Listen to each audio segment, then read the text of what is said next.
Give a thunderous round of applause for Kent Whipple.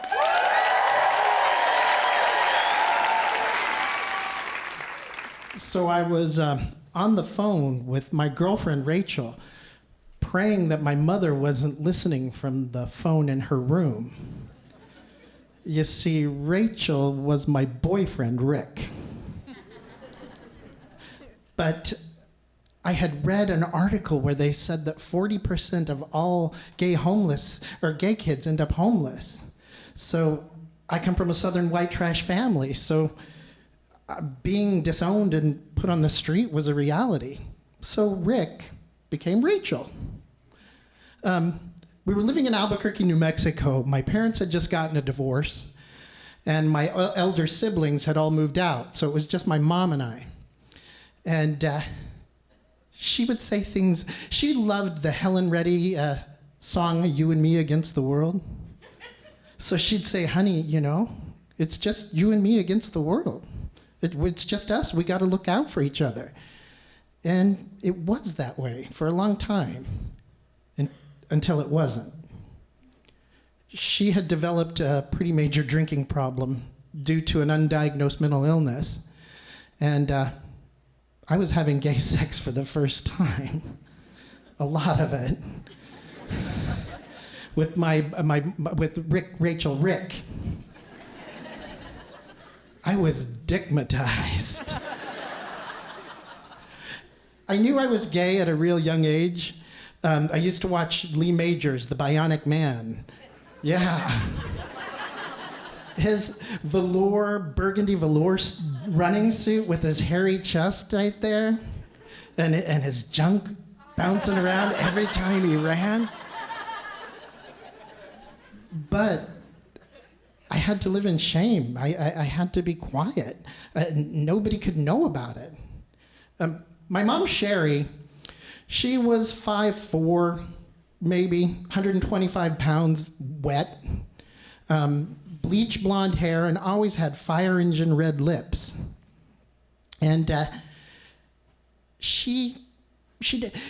we were having trouble. I didn't know what to do. I was a teen. I was filled with tension. We were secrets. So I was always trying to piss her off. And I kept calling her Sherry, her first name. And she hated it. I'd say things like, good morning, Sherry. You look here, Mr. Big and Independent. Or, hey, could you pass the salt, Sherry? You just get off your high horse, little Caesar. I still don't know what that means. But there was tension.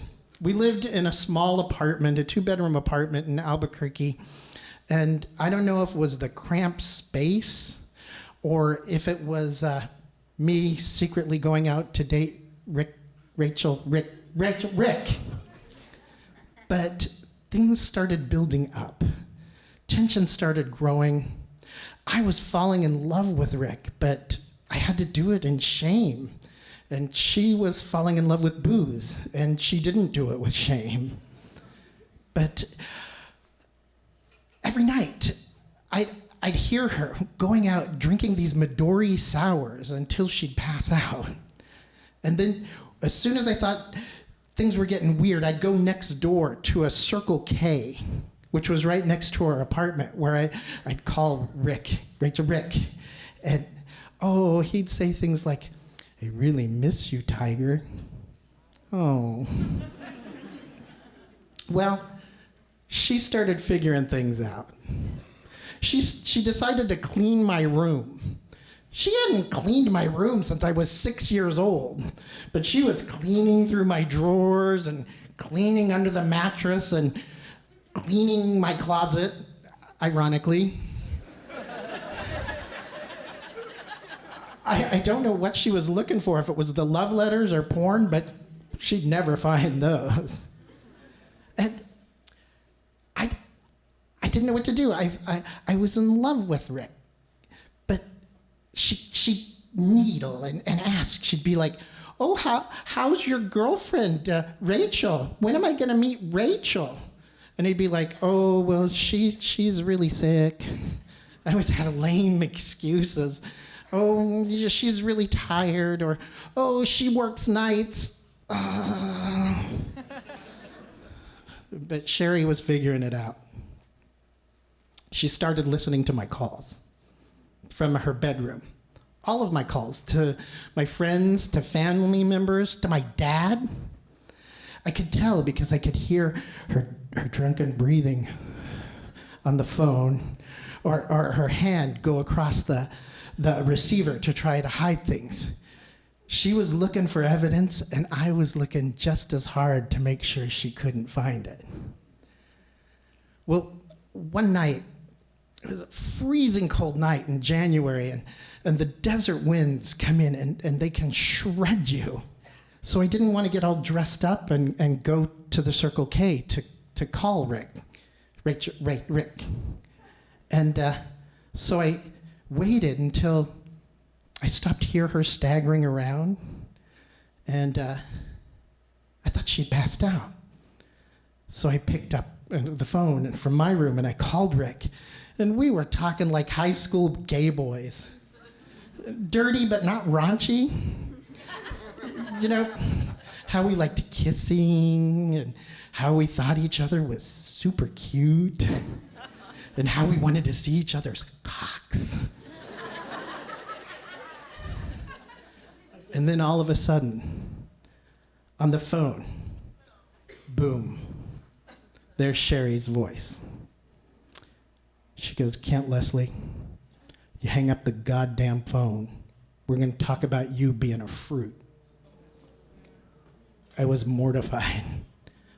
Rick heard it all. She finally had the evidence she'd been looking for forever. I didn't know what to do. We got into a huge fight. We fought all night. She kept calling me a little faggot or a little fairy, and I kept calling her a drunk bitch. Harsh words that went nowhere and went on forever. Well, we didn't talk for 2 days. I walked around, I was just waiting, knowing something would happen.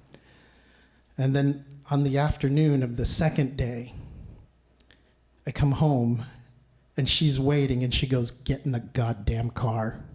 I'm gonna take you to a counselor, and we're gonna cure you of being a deviant faggot." I prayed to her, no. And she goes, "It's either that or you're out of the house." Now, I had heard of these doctors before that would put electrodes on your junk and electrocute you if you got a hard-on. It's called conversion therapy. Now, that kind of sounds appealing now.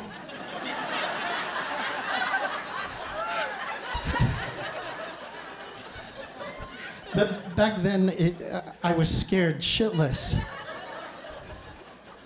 We were in the car, it was late afternoon, and the late going home to work traffic, and she was drunk, and she was weaving through the lanes, and I was begging her, I'm like, "Mom, no." She goes, "It's that, or you get out of the house."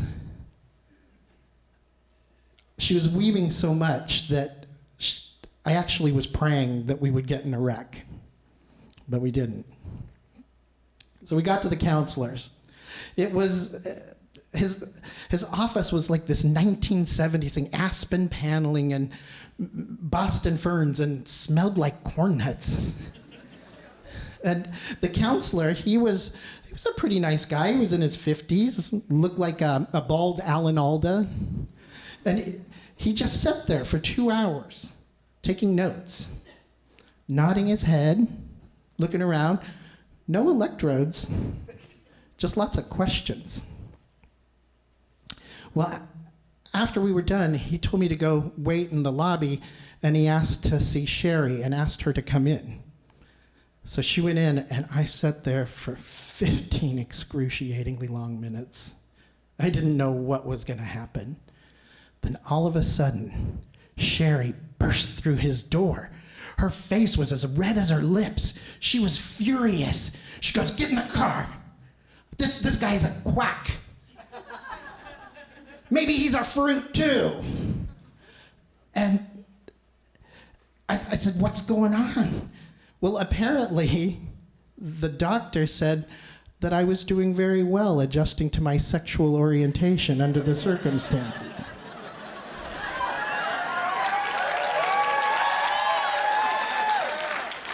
And he wanted to talk to her about her drinking. Finally, I wasn't the bad guy. I wasn't the one with the problem. Well, we never talked about it again. We just went on with this very normal dysfunction. And I went off to college. Now, when I was at college, I'd call Mom every Saturday from the laundry room in my dorm to check on her. You know, she was a fucking mess, but she was my fucking mess. And I loved her. And Sherry started asking these questions, which I guess are pretty normal, but not to me, because they would be like, she'd be like, "Oh, hi, honey, have you met any nice girls in college?" What? I thought we had a big fight about this and resolved this ages ago. And she'd be like, "Oh, how are the hot co-eds?" What the fuck? Every time it brought back all of those drunken, painful memories and the whole thing with the counselor incident. Then she'd be like, "Oh, I bet you have to beat away the girls with a stick." I lost it.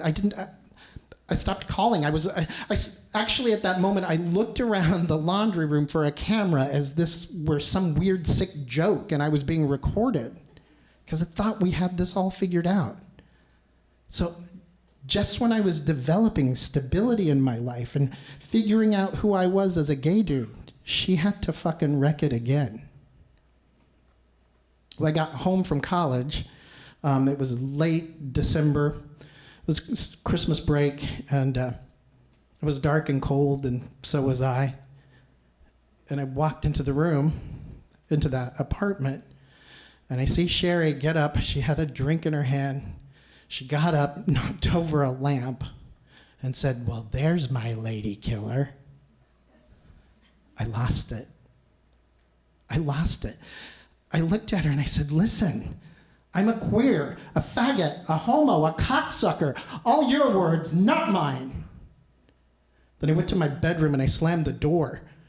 The apartment echoed with silence. I didn't know what to do. I was enraged. And the next morning, I woke up and the tension in the apartment was so thick, it was like swimming through pudding. And I walked into the kitchen and there was Sherry sitting on a chair. The kitchen reeked of coffee and stale cigarettes and sadness. Her eyes were all bloodshot. She'd been up crying all night, I guess. Well, I was ready to go. I didn't know where I was going to go, but I was ready to go. And she looked at me and she said, "Kent Leslie, I forgot. I'm sorry. I forgot." I guess through her mental illness or through her drinking or just avoidance, she forgot, or she chose to forget. Well, it deflated all of my anger. I actually felt pity for her. She looked at me, she says, "Honey, I love you, and I don't want to lose you." And I said, "Mom, I love you too." She goes, "Well, I guess we all have our flaws, don't we?" I didn't see it as a flaw. But I knew that was the best I was going to get, and I was okay with it.